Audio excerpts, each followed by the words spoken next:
Hi there guys, I'm Nikhil from GreedyTech and these are the best camera phones under 15,000 rupees.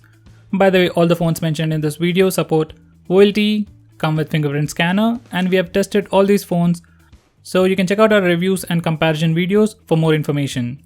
I'm ranking all these phones in an order. First we have Moto G4 Plus.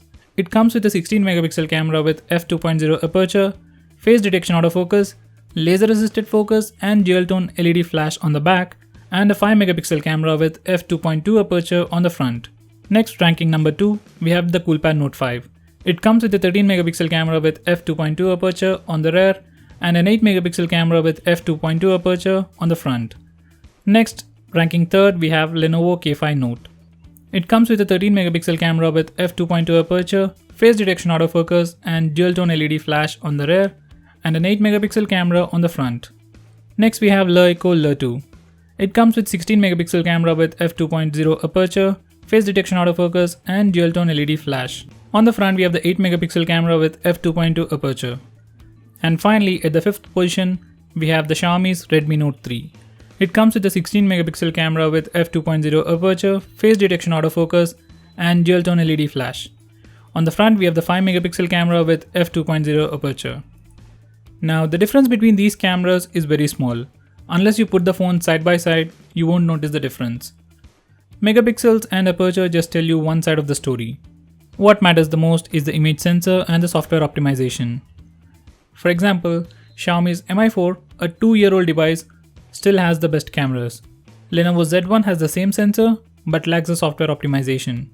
So don't just be fooled by the megapixels and the aperture of a phone. Now none of these phones I mentioned above are good at everything.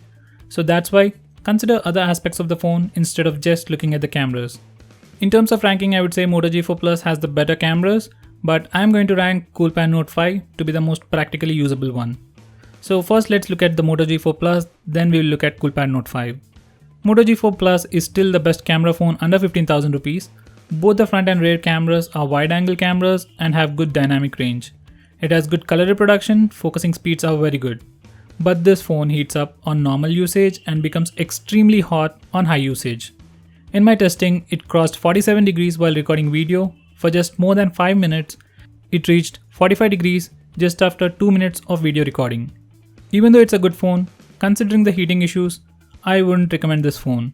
If you are not a heavy gamer or if you're not planning to record videos and if you don't mind the heating issues, then you can definitely go with this phone.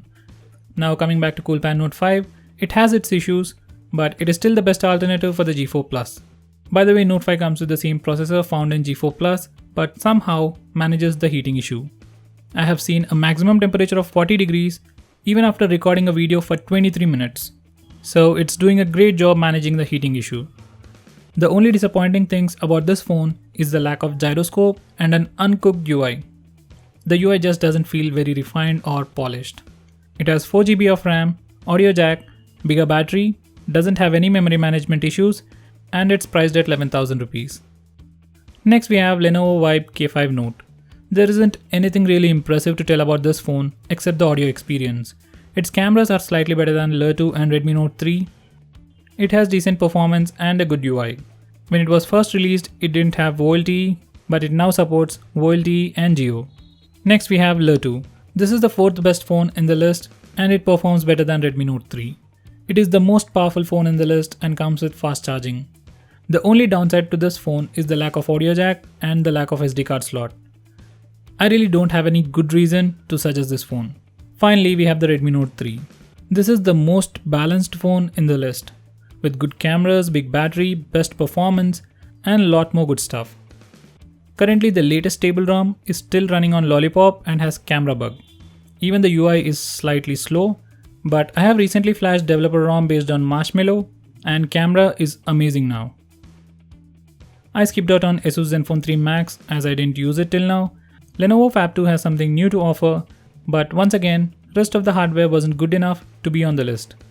So that's it for this video guys. Do check out these suggested videos, and if you have any feedback or want us to make any specific video, let us know by commenting below this video and subscribe to us to see more cool videos on tech. I'm Nikhil from GreedyTech signing off.